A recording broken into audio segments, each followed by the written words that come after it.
बिहार की voter list में special intensive revision यानी कि एसआईआर में 65 लाख वोट काट के अपनी पीठ थपथपा रहे चुनाव आयोग को जोर का झटका लग गया है। तमिलनाडु के सीएम एमके स्टालिन ने मोदी सरकार की मुसीबत बढ़ा दी है। स्टालिन ने न सिर्फ चुनाव आयोग के पूरे खेल को बेनकाब कर दिया है, बल्कि बिहार के 65 लाख गायब वोटर्स को कहां एडजस्ट किया जा रहा है, इसका काला चिट्ठा जो है वो खोल दिया है। स्टालिन के बड़े खुलासे के बाद एक ओर जहां दिल्ली से पटना और पटना से तमिलनाडु तक हड़कंप मच गया है, तो दूसरी ओर मोदी सरकार और चुनाव आयोग के सामने नया संकट खड़ा हो गया है। स्टालिन ने एसआईआर पे कौन सा काला चिट्ठा खोला है और क्यों इसके बाद हड़कंप मच गया है, ये सब कुछ दोस्तों मैं आपको अपनी इस रिपोर्ट में बताने वाली हूँ। और साथ ही इससे भी चर्चा करूंगी कि 65 लाख वोट का तमिलनाडु से क्या कनेक्शन है। दोस्तों शुरू करते हैं। तो बिहार में होने वाले विधानसभा चुनाव से पहले एसआईआर के नाम पे बिहार की वोटर लिस्ट से 65 लाख से ज्यादा नाम काट दिए गए हैं। चुनाव आयोग के मुताबिक बिहार में कुल 7.89 करोड़ वोटर थे, जिसमें से अब 7.24 करोड़ की वो बचे हैं, यानी कि 65 लाख नाम ड्राफ्ट लिस्ट से बाहर कर दिए गए हैं। इनमें से 22 लाख लोग मृत बताए गए हैं, 36 लाख विस्थापित हैं और 7 लाख के नाम दोहरे रजिस्ट्रेशन के चलते हटाए गए हैं। मान लिया जाए कि अगर मृत वोटर्स का आंकड़ा सही है तो दूसरी जगह पे आए 36 लाख और दोहरे रजिस्ट्रेशन वाले 7 लाख वोटर्स को लेके बड़ा पेंच है, क्योंकि जो चुनाव आयोग ने बिहार की वोटर्स लिस्ट का पहला ड्राफ्ट जारी किया है उसमें ये बात कहीं नहीं साफ की गई है कि क्या इस आधार पे 36 लाख लोगों का वोट काटा गया है कि वो दूसरे प्रदेश के वोटर्स हैं या सिर्फ बाहर रह रहे हैं, इस वजह से काट दिया गया है। हालांकि जो लिस्ट जारी हुई है उसमें बड़े पैमाने पे धांधली की बात सामने आ रही है। आपको दोस्तों बता दूं कि कहीं एक ही आदमी के फादर के नाम पे 2 बार फादर की लिख दिया गया है, तो कहीं पति के नाम पे 2 बार हस्बैंड रखा गया है। हद तो ये हो गई है कि माता का नाम इलेक्शन कमीशन ऑफ इंडिया रख दिया गया है। कहीं पे अब्दुल ठाकुर हो गए हैं, तो कहीं पे 54 साल की उम्र पे बच्चों का फोटो लगा है। ये सब तो एक मेजर मिस्टेक है ही, लेकिन जिस तरह तेजस्वी यादव के 2 एपिक नंबर सामने आए हैं वो चुनाव आयोग की निष्पक्षता पे सवाल खड़ा कर रहे हैं। सवाल ये है कि जब 7 लाख दोहरे रजिस्ट्रेशन वाले वोटर हटाए गए तो तेजस्वी यादव का नाम क्यों नहीं काटा गया?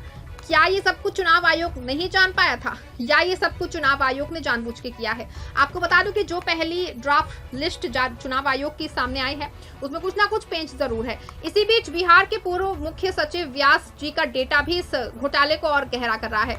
व्यास जी का कहना है कि उनका और उनकी पत्नी का नाम वोटर लिस्ट में जोड़ने के लिए पूरी तैयारी के साथ जोड़ा गया था। सारे डॉक्यूमेंट्स दिए गए थे, बीएलओ को जमा कराया गया था, लेकिन उसके बाद भी उनका नाम वोटर लिस्ट में नहीं है।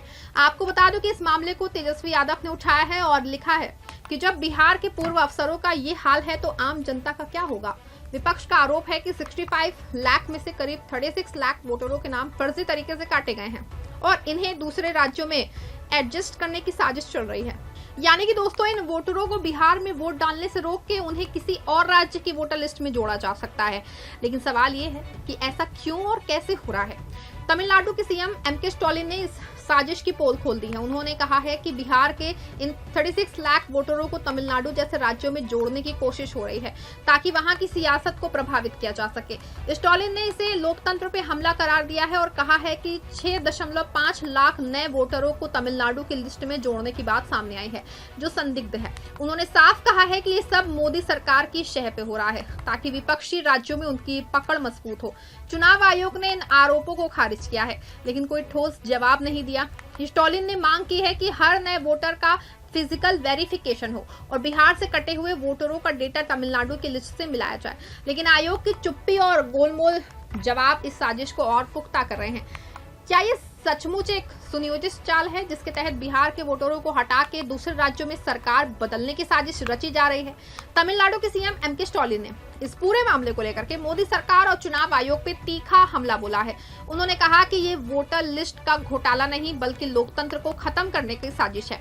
बिहार में 65 लाख वोटरों को हटा के 36 लाख को दूसरे राज्यों में जोड़ने की कोशिश हो रही है। ये सब बीजेपी की हार को रोकने के लिए किया जा रहा है। स्टॉलिन ने सुप्रीम कोर्ट से इस मामले में दखल देने की मांग की है और कहा है कि अगर ये सिलसिला नहीं रुका तो तमिलनाडु में डीएमके इसका पुरजोर विरोध करेगी। बिहार में भी विपक्षी दल खास के राजद और कांग्रेस सड़क से लेकर के संसद तक इस मुद्दे को उठा रहे हैं। तेजस्वी यादव ने इसे बैकडोर प्रक्रिया करार दिया है और कहा है कि गरीब, दलित और अल्पसंख्यक वोटरों को निशाना बनाया जा रहा है। कांग्रेस सांसद तारिक अनवर ने कहा कि आयोग ने लोगों को पर्याप्त समय नहीं दिया और ये पूरी प्रक्रिया जल्दबाजी में की गई है। वहीं पप्पू यादव ने तो और तीखा हमला बोला है।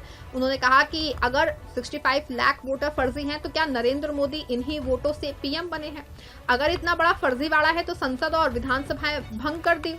आपको बता दें कि बिहार में कई जिले ऐसे हैं जिसमें औसत 1 लाख या उससे भी ज्यादा वोट कट रहे हैं।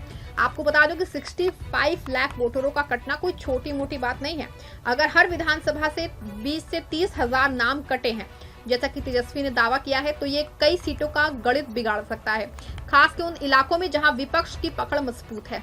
चुनाव आयोग ने कहा है कि 1 अगस्त से 1 सितंबर तक लोग अपने नाम लिस्ट में जोड़ने के लिए आवेदन कर सकते हैं, लेकिन सवाल ये है कि क्या इतने कम समय में लाखों लोग अपने नाम जुड़वा पाएंगे? और अगर ये नाम दूसरे राज्यों में कमाने चले गए तो फिर क्या बिहार के वोटर अपने अधिकार से वंचित नहीं हो जाएंगे?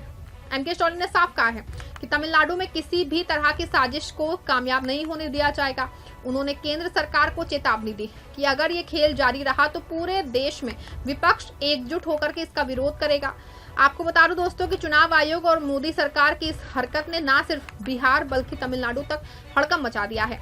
65 लाख वोटरों के नाम काटना 36 लाख को एडजस्ट करने की साजिश है और ड्राफ्ट लिस्ट की खामियां, ये सब लोकतंत्र का एक बहुत बड़ा इस पे सवाल उठा रही हैं। आपको क्या लगता है, क्या ये सब एक सुनियोजित साजिश है? क्या चुनाव आयोग को और पारदर्शी होना चाहिए?